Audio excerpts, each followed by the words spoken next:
Ha sido difícil llegar, pero poco a poco, poco a poco. Saber que es bonito estar los hermanos juntos y en armonía, ¿verdad? Y poder disfrutar juntos de la comunión con Dios, que es lo más importante, y de la comunión los unos con los otros, que es consecuencia de que andamos en luz. En esto sabemos que andamos en luz, en que tenemos comunión los unos con los otros. Amén.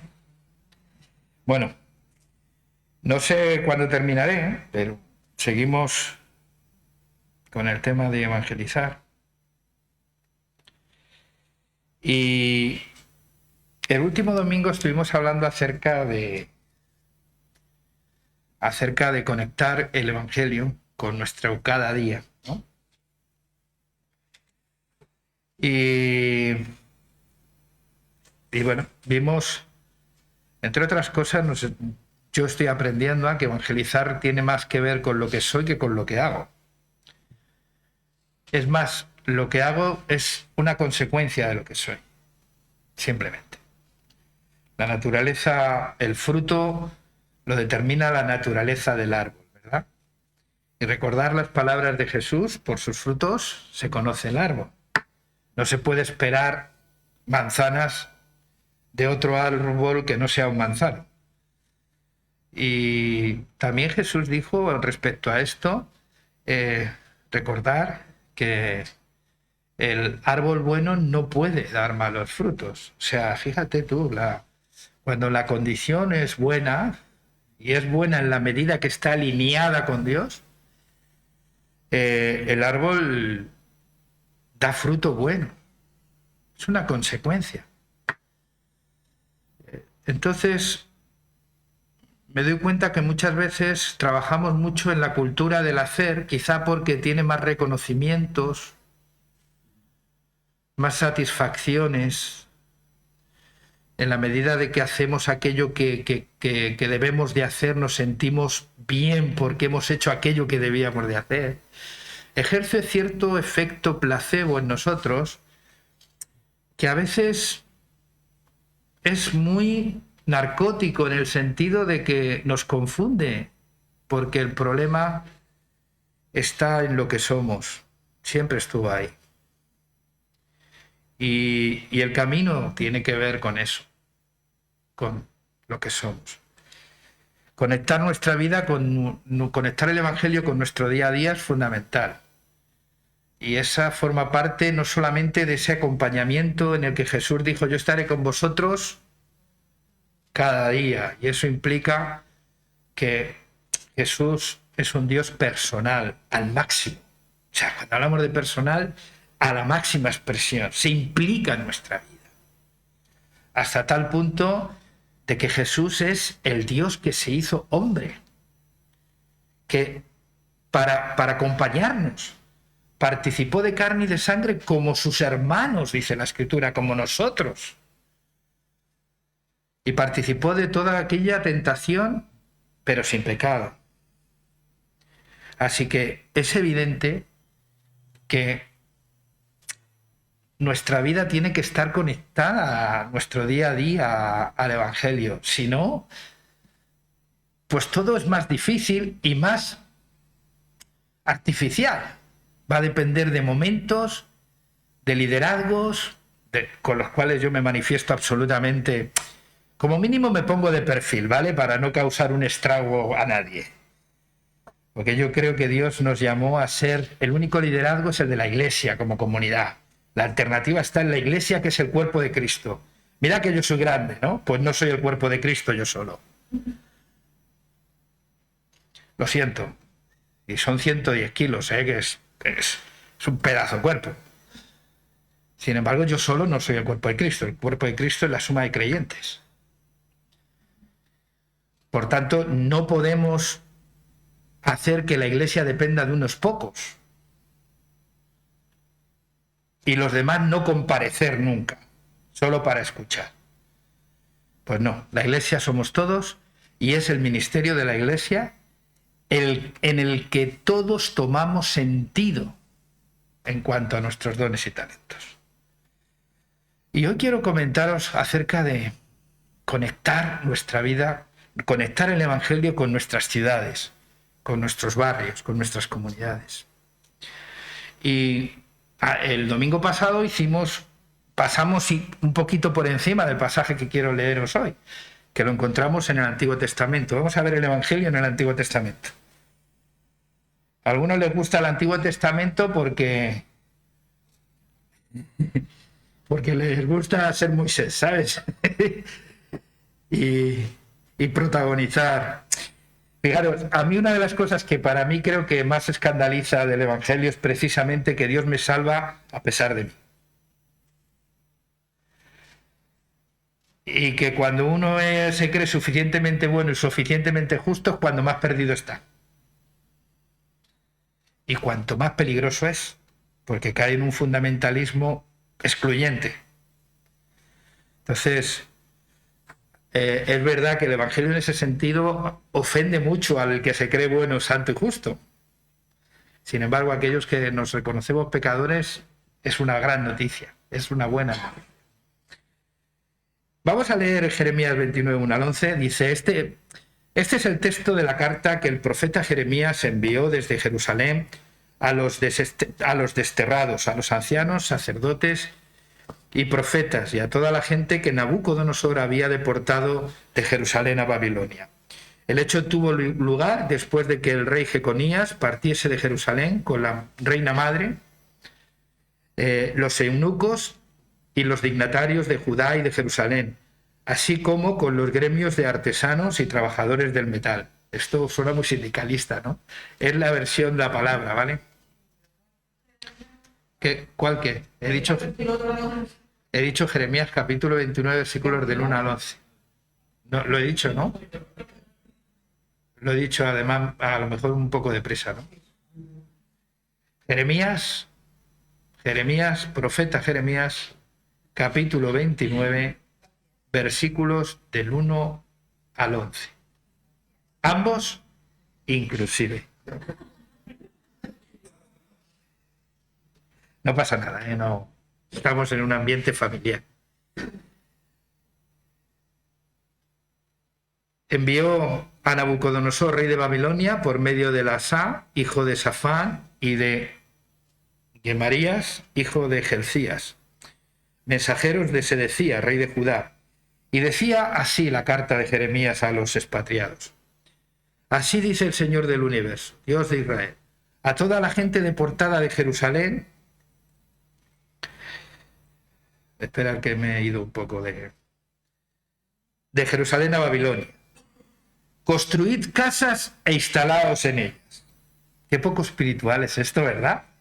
Es como que no invita, ¿no?, a ser extraordinario. Construid casas e instalaos en ellas. Plantar huertos y alimentaos de sus frutos. Casaos y tened hijos e hijas. Fijaros el contexto. Está dirigiendo una carta a gente que había sido expatriada, desarraigada de su tierra a otro lugar, ¿no? Y en ese momento había profetas que hablaban conforme el deseo de su corazón. Es muy fácil confundir el deseo del corazón con que así dice el Señor, ¿eh? Yo he escuchado mucho de eso.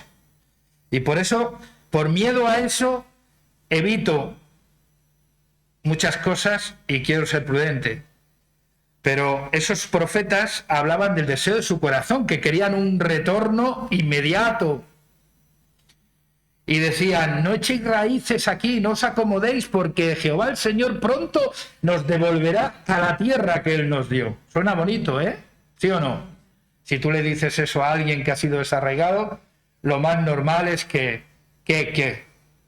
Pero va Jeremías y les dice, construiros casas y vivid en ellas. Cread huertos y alimentaos de su fruto. Casaos y tened hijos y hijas. Tomad esposas para vuestros hijos y dad vuestras hijas a otros hombres. Fíjate qué cultura. y que tengan a su vez hijos e hijas. Yo no sé cómo a algunos les gusta el Antiguo Testamento tanto. De este modo creceréis, pero en el Antiguo Testamento está el corazón y el Evangelio también, y lo vamos a ver. De este modo creceréis y no menguaréis. Versículo 7. Buscad el bienestar de la ciudad a la que habéis sido deportados y orad por ella al Señor. Oye, qué mandamiento, ¿eh? O sea, los enemigos, los que nos han traído hasta aquí, los que han destrozado nuestra ciudad, los que nos han deportado, nos han desarraigado, nos han separado de nuestras familias, tengo que orar por ellos y procurar, es decir, trabajar por su bienestar. Dice, pues de su bienestar dependerá el vuestro, todavía más. Así dice el Señor del universo, Dios de Israel, que no os engañen los profetas y adivinos que viven entre vosotros. No hagáis caso de las fantasías que sueñan, pues os profetizan en mi nombre cuando yo no les he enviado. Así dice el Señor, en cuanto pasen 70 años en Babilonia, ya ves tú, nos vamos en 4 días a 70 años. Algunos dirían, yo ni lo veo. Yo a mi edad yo no lo vería, creo. Y si lo veo iba a estar muy mal, como para hacer un gran viaje. En cuanto pasen 70 años en Babilonia os visitaré y haré que se cumpla en vosotros mi promesa de bienestar, haciéndoos volver a este lugar. Yo conozco mis designios sobre vosotros, son designios de bienestar, no de desgracia, pues os ofrezco un futuro y una esperanza. Sigue diciendo, entonces me buscaréis y me hallaréis y me encontraréis. El contexto, lo he dicho, hablamos del año 597, las tropas del soberano Nabucodonosor de Babilonia entraban en Jerusalén como castigo por el comportamiento de sus reyes. Unas 3.000 personas pertenecientes a las familias más poderosas del país fueron deportadas a Babilonia junto al mismo rey de Judá. La toma de Jerusalén por el rey Nabucodonosor significaría para los israelitas un largo exilio en tierras de Mesopotamia, donde deberían formar una nueva idea. Ellos estaban asociando a Dios, a un pueblo, a un templo, a un lugar, que era la tierra que Dios les había prometido, y ahora tenían que vivir a Dios en un lugar donde no hay templo, donde no es su tierra, y en unas circunstancias muy adversas, aparentemente. Con lo cual, es una nueva forma de descubrir a Dios. Porque a veces parece ser... Nosotros tenemos una tendencia de asociar todo lo bueno que nos ocurre a Dios. Y todo lo malo que nos ocurre al chungo, al diablo. Y esa es una teología casi muy errática, ¿no? Ese dualismo tiene su... Es que como toda herejía, lo más peligroso de la herejía es que siempre tiene un poco de verdad, porque si fuese una mentira descarada nadie la creería, nos reiríamos de ella. Pero como tiene una parte de verdad, puede causar cierta seducción y atracción para aquellos que quieren oír. Entre nosotros, ¿qué es más fácil creer? Sinceramente, ponte en la situación de los judíos. ¿Qué es más fácil creer? Al que te dice, no echéis raíces, manteneos fieles al Señor. Dios nos va a devolver pronto a casa. ¿Es más fácil creer eso o en tierra hostil y en tierra extraña? Como decía el salmista. Aprendieron a cantar salmos a Dios en tierra extraña. A veces eso tiene mucho de interesante para nosotros. Construiros vuestras casas y vivid en ella. Construiros huertos, casaos, como si no hubiese pasado nada. ¿Qué es más fácil de creer? Claro, así estamos, ¿no? Viene cualquiera, nos dice que somos los linces, el pueblo escogido de Dios, manada pequeña, yo te voy a hacer grande, y ¡puf! Se nos sube la fiebre a unos niveles que ni el termómetro puede detectar. Pero es increíble, ¿no? Porque es más fácil de creer muchas veces la mentira que la verdad.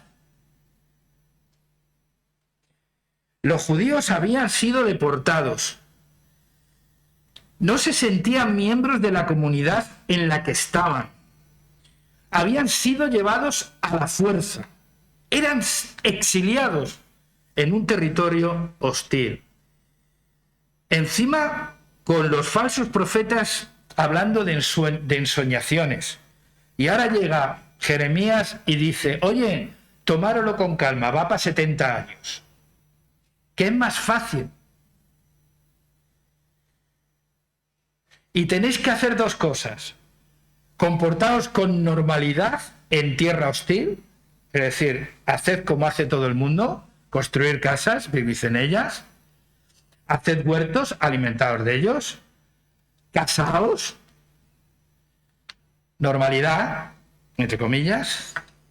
Es más, y aquí es donde está el Evangelio, como comunidad diferente, que yo os he llamado, no porque seáis mejor que otros pueblos, sino porque os amé.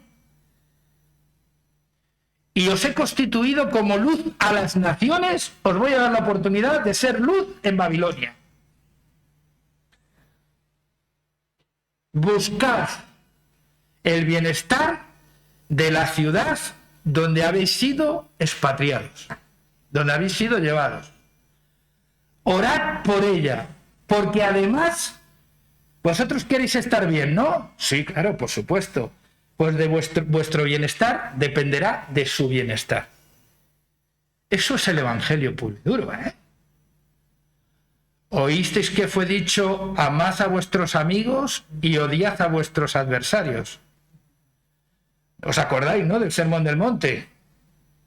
Que en realidad no decía eso, pero los fariseos, sabes que les gustaba dar dramatismo al asunto. Porque todo aquel que no era judío era adversario, enemigo. Hemos llegado a unos niveles casi similares hoy en día. Todo aquel que no piensa como nosotros se convierte en una amenaza. Y por tanto se constituye en un enemigo. Y no en el otro. Simplemente el otro al que hemos de amar. Que no es como yo. Porque si fuese como yo, sería un mini yo o un otro yo. Una extensión del yo. Si todos fuésemos iguales, ¿tú crees que nos llevaríamos bien? Yo creo que no. Sin embargo, es mucho más fácil creer la mentira, que en realidad nos pone la vida fácil, que la verdad de Dios. Y eso, por eso Jeremías no fue uno de los profetas, le llegaban a llamar el profeta llorón. El hombre, a Daniel, ¿sabes? Cada vez que profetizaba al profeta Daniel le ponían un anillo, le subían de categoría, a Jeremías le echaban en una letrina. ¿Sabéis lo que es una letrina, no? Claro, a todos nos mola, nos gusta identificarnos con Daniel, pero los dos en cualquier caso eran fieles al mensaje de Dios. Y Dios tiene esa extraña manera de hacer las cosas, que es un Dios personal y nos trata de manera personal a cada uno de nosotros. Por eso hacer dogma de mi experiencia es dogmatismo y no tiene nada que ver con Dios. Lejos de mantener esa hostilidad, el Señor les pide que busquen el bienestar. ¿Cómo puede pedirme eso tú, Dios? ¿Cómo me puede pedir Dios que ame al pueblo que ha derrotado a su pueblo? Que lo ha humillado. ¿Cómo me puede pedir Dios que ame a aquel que ha usado la fuerza para desarraigarme de mi tierra? ¿Cómo puede pedirme Dios que mire por el bienestar de esta gente? Que estoy aquí sin ganas de estar con ellos. ¿Y cómo me puede pedir que ore por ellos Y lo que es más grave para mí, ¿cómo Dios puede condicionar mi bienestar a su bienestar? Sinceramente, es mucho más fácil creer a los falsos profetas que a Jeremías. El mandato más importante de este capítulo es este: buscad el bienestar de aquellos de la ciudad en la que estáis. Pero parece inconcebible que uno pueda orar por sus enemigos. Eso solo lo podemos hacer, se puede hacer cuando hemos incorporado el Evangelio a nuestra vida. Amad a vuestros enemigos, dijo Jesús. Orad por los que os ultrajan y os persiguen. Si os dais cuenta, es el Evangelio de Mateo, en Jeremías. Es lo que está pidiendo. Y así seréis como vuestro Padre. ¿Cómo me voy a poder olvidar de la devastación de mi pueblo? ¿Cómo voy a poder orar por el bienestar de los que nos han llevado cautivos, privándonos de la libertad de nuestras familias, de nuestra tierra? Pero el Señor sigue insistiendo. Y no solo insiste, es que además tu bienestar va a depender de que a ellos les vaya bien.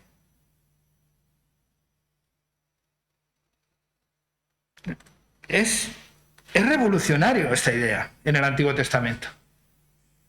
En el Nuevo Testamento forma parte del Sermón del Monte y es lo que Jesús dijo, pero en el Antiguo Testamento era revolucionaria esta idea. Los exiliados, para su bienestar, debían de buscar, orar y procurar el bienestar de la ciudad a la que habían sido deportados. Tendrían que colaborar con el país que les había llevado cautivos. ¿Qué os parece? Algunos se quieren desentender del mundo y hablan del mundo como algo ajeno, como algo de lo que ellos no forman parte. Por eso suenan extraterrestres. Hablamos de mundo y de sociedad, hablamos de todos nosotros. La iglesia es iglesia en sociedad. Y fuera de la sociedad no puede ser iglesia. Tendría dificultades para ser iglesia. El Señor apela a esa doble responsabilidad que yo creo que tenemos los creyentes. Por un lado, la primera es de orar por nuestra ciudad. ¿Cómo puedo conectar el Evangelio con mi ciudad? Primero orando por ella.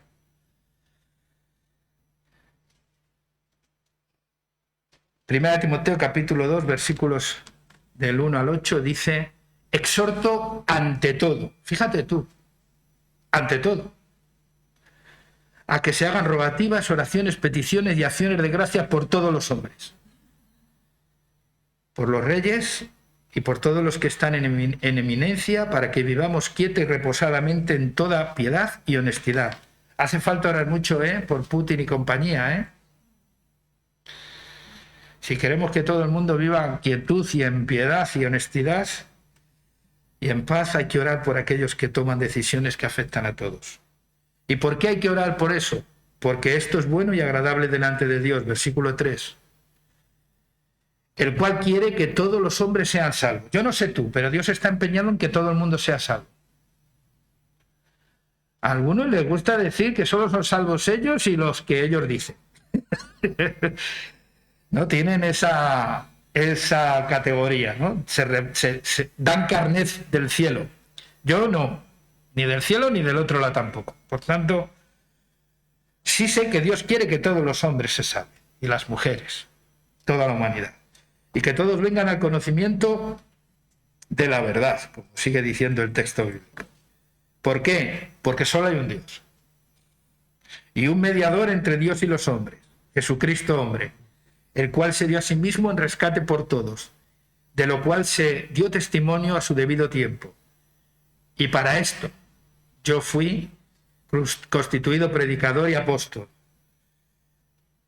Quiero pues que los hombres oren en todo lugar, levantando manos santas, sin ira ni contienda. Así que conectar el Evangelio con nuestra ciudad significa orar por la gente que está en nuestra ciudad. Hay una canción de Murray, me parece, que es Te pido la paz para mi ciudad. No sé si la habéis Y es muy bonita, es una canción bonita y es importante que tengamos la capacidad de orar por nuestra ciudad. Y en nuestra ciudad es tan amplia que entra todo el mundo, no solo en la iglesia, es todo el mundo. Y de forma especial por aquellos que gobiernan, que deciden.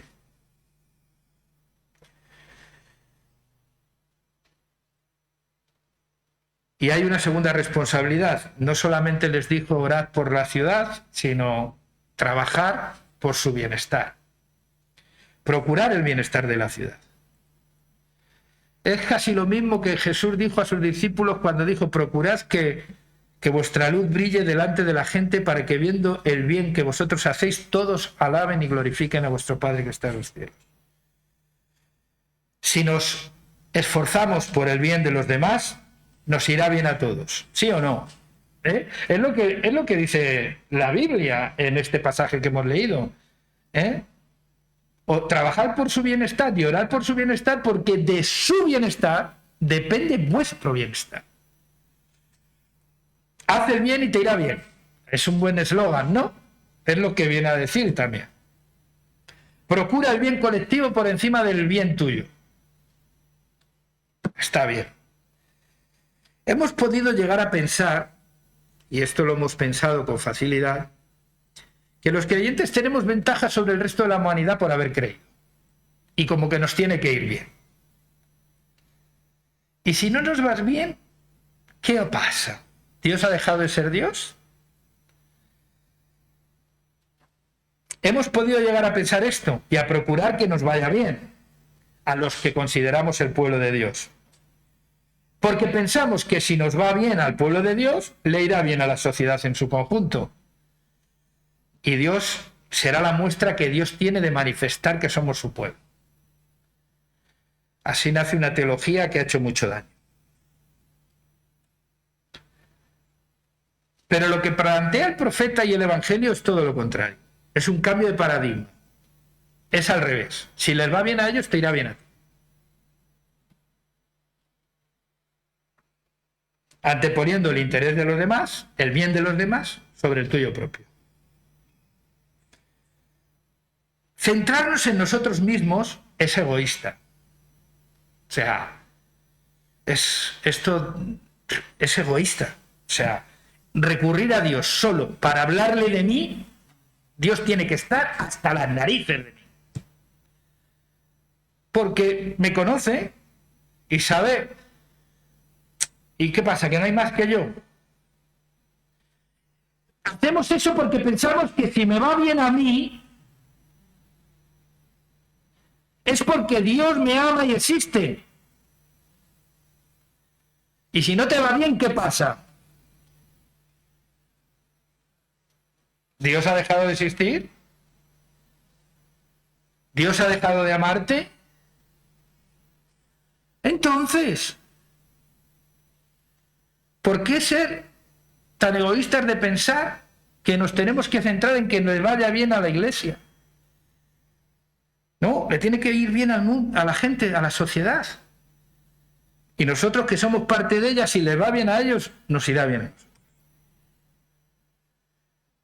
Centrarnos en nosotros mismos, además de egoísta, es insolidario con el resto de la humanidad. Y a mi parecer, me parece anticristiano. Haya en vosotros el pensamiento que hubo en Cristo Jesús, el cual, siendo en forma de Dios, no estimó el ser igual a Dios. Vino y se hizo uno de los nuestros. Podía haberlo hecho de otra manera, pero lo hizo así. Y en realidad lo que el Evangelio trata es de cambiar el paradigma. El paradigma no es el que me vaya bien a mí para que Dios demuestre que Él existe y así le vaya bien a los demás. No. El paradigma es que le vaya bien a los demás para que nos vaya bien a nosotros. Bonhoeffer tiene una frase que es una de mis favoritas suyas, que la conocéis, ¿no? La iglesia no existe para sí misma, sino para aquellos que no pertenecen a ella. Y yo estoy absolutamente de acuerdo en eso. Hemos sido enviados como embajadores que no actúan por su propia cuenta ni por su propio interés a nuestro mundo conocido, para bendecirlo y para buscar su bien. desde la normalidad, sin extravagancias, con autenticidad, sin doble agenda, con sencillez, y para que todos y todas, sin exclusiones, por muy justificadas que nos puedan parecer, ¿tú no crees que tenían razones los judíos para no buscar el bien de sus enemigos? ¿Tenían razones o no? Por eso digo, sin exclusiones, por muy justificadas que nos puedan parecer, hemos de buscar el bien de los demás. ¿Qué nos limita a hacer el bien? Porque ya he dicho las dos maneras de conectar el Evangelio con nuestra ciudad, orando por ella y haciendo el bien, procurando su bienestar. Procurar su bienestar en todo lo que hago, en mi trabajo. Toda la gente que sabe de esto, a lo mejor yo sé menos, pero toda la gente que sabe esto dice que el mejor negocio es aquel que sabe escuchar a sus clientes y sabe dar respuesta a sus necesidades.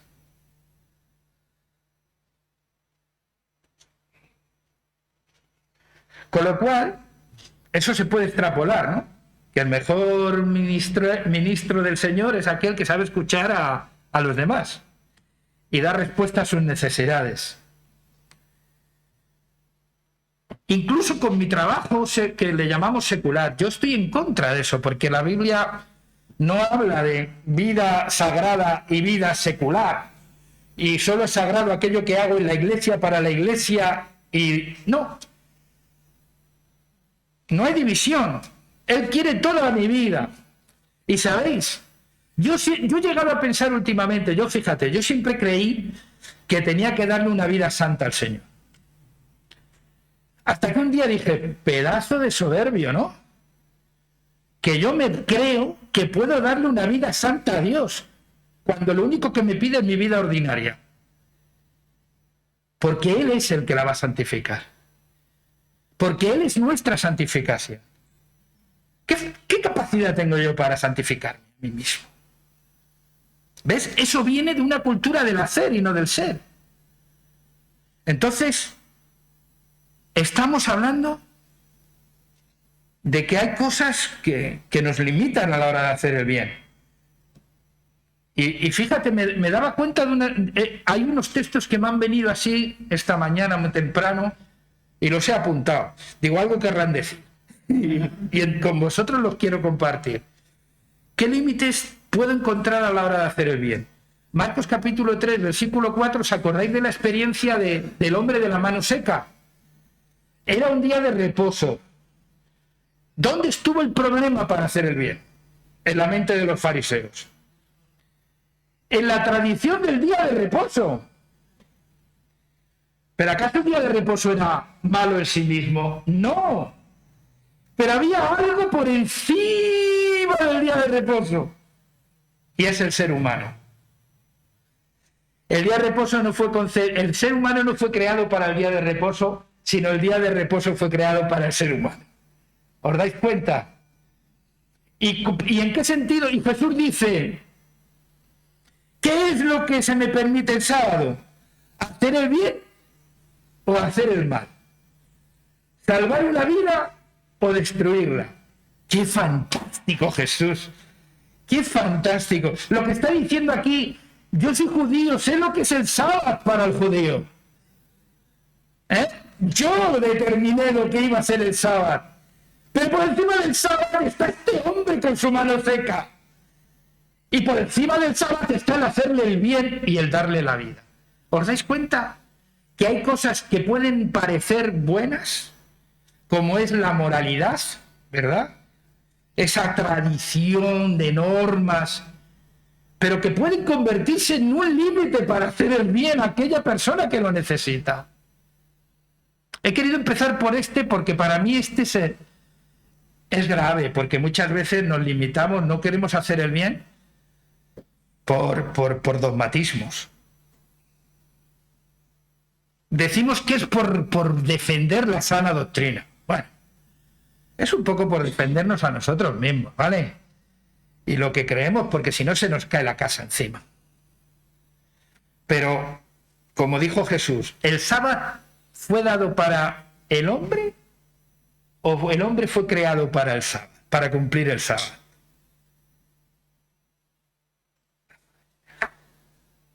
Segunda cosa que puede limitar, fijaros, capítulo 6, versículos 33 del Evangelio según San Lucas. Y esto, el límite lo ponemos en nuestros gustos. Antes eran nuestras tradiciones, pueden condicionar nuestro hacer el bien.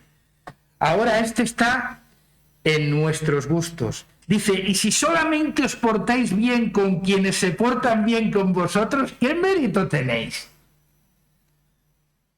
¿Sabes qué pasa? Que hacer el bien a aquellos que me hacen bien es mucho más que es una obligación, tú. ¿Cómo vas a portarte mal con el que te hace bien? Si es lo normal, lo hace todo el mundo, ¿sí o no? Lo hace todo el mundo. ¿Dónde está la diferencia? Pero a veces nuestro hacer el bien está condicionado por eso. Porque hacemos bien a aquellos que nos hacen bien. Primera de Corintios, no, Romanos primero, 7:19. Dice el apóstol Pablo, os invito a leer el capítulo 7 para que lo entendáis todavía mejor.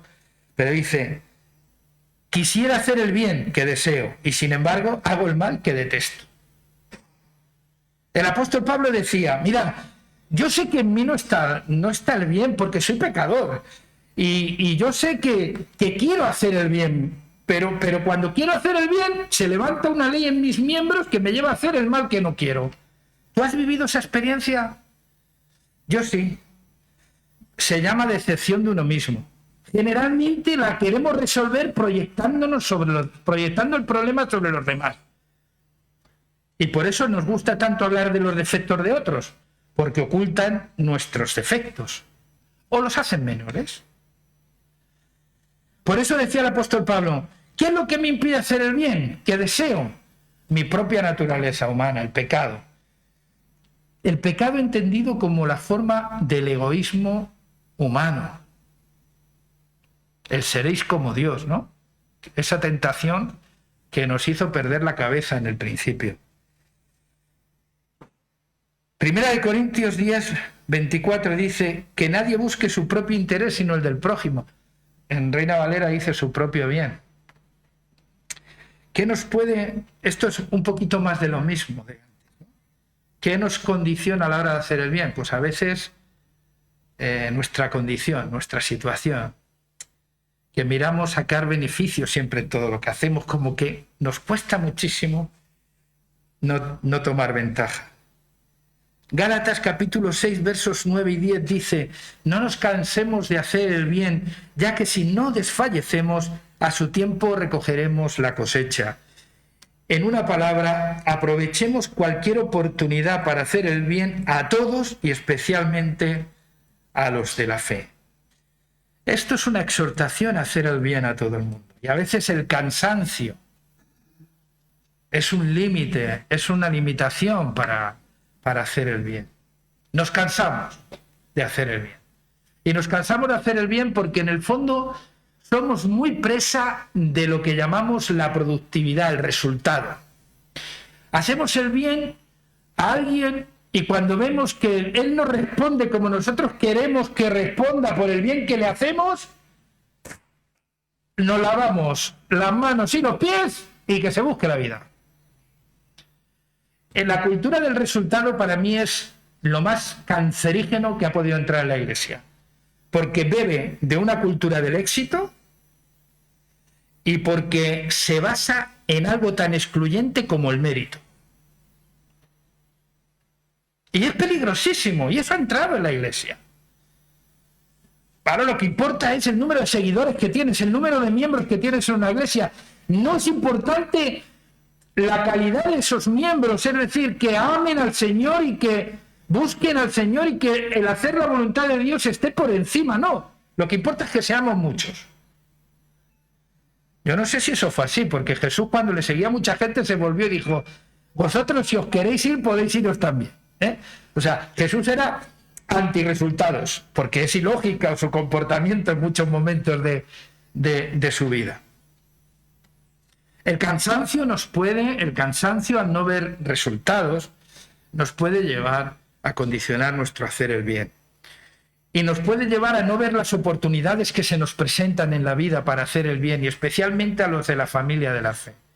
Una de las cosas que ganó la simpatía del pueblo de Israel para con la Iglesia es que no había entre ellos ninguno que le faltara algo. Si lees en el Nuevo Testamento, el libro de Hechos, ves que los creyentes estaban dispuestos a hacer cualquier cosa porque no hubiese pobres entre ellos. Y eso no lo hacía ni la cultura judía, y eso que tiene una buena influencia en cuanto a la justicia social, y qué decir de los romanos o de los griegos, donde los pobres no contaban. Sin embargo, en la Iglesia cristiana no solo sí contaban, sino que eran además el objeto de todos sus esfuerzos. Algunos llegaban a vender sus propiedades para ayudarles. Eso era la diferencia y eso ganaba la simpatía de la gente. Primera de Pedro 2:15 dice: porque la voluntad de Dios es que haciendo el bien cerréis las bocas de aquellos que son ignorantes e insensatos y os juzgan. A veces queremos callar la boca con grandes discursos, pero que la única manera de callar la boca de la gente es siendo consecuentes con lo que decimos que somos. Cerramos con Mateo 5:16, cuando dice: pues así debe alumbrar vuestra luz delante de los hombres, para que viendo el bien que hacéis, ¿qué tienen que ver? El bien que hacemos. El mundo, tenemos que entender que si bien no somos salvos por obras, las obras sí son una evidencia de la salvación, ¿verdad? Y el hacer el bien es motivo de que la gente glorifique a nuestro Padre que está en el cielo. No nos olvidemos de hacer el bien. Aprovechemos cada oportunidad. Fomentemos el bien común y no el interés individual y personal. Y yo me preguntaba, ¿qué bien podemos hacer en nuestros barrios? ¿Qué bien podemos hacer en nuestros trabajos, en nuestras comunidades, en nuestras familias, en nuestra ciudad? Eso es lo que tenemos que plantearnos. O sea, evangelizar no es llegar un día y darle la tarde a un señor que está leyendo un libro en un parque y que no le conocemos de nada ni él a nosotros tampoco. Evangelizar es vivir el evangelio y conectarlo con mi cada día y con mi entorno, con mis ciudades, con mi ciudad. Y eso es mi familia, mi trabajo. Y yo me pregunto, y no con el ánimo de que esto se convierta en una tortura, sino con el ánimo de que la luz llegue a nosotros y podamos entender el sentido de utilidad que tenemos en nuestra familia, en nuestro vecindario, en nuestro barrio, en nuestro trabajo. Yo sé que a veces es duro cuando eres trabajador pensar que tienes que luchar, que tienes que trabajar para que le vaya bien a tu jefe.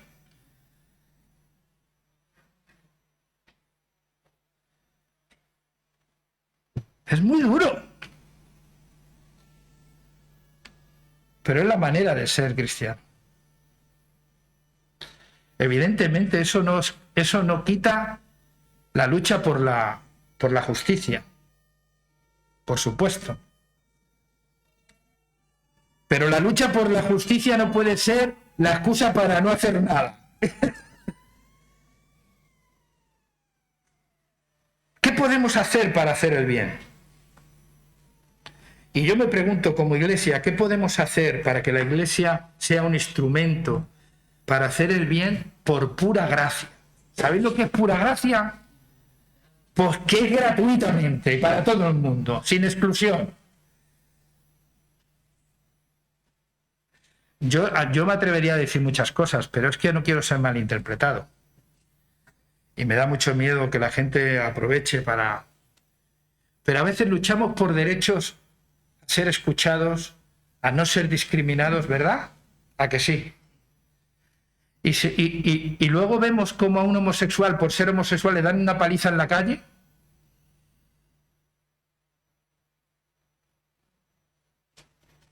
Y no lo defendemos por miedo a que es homosexual.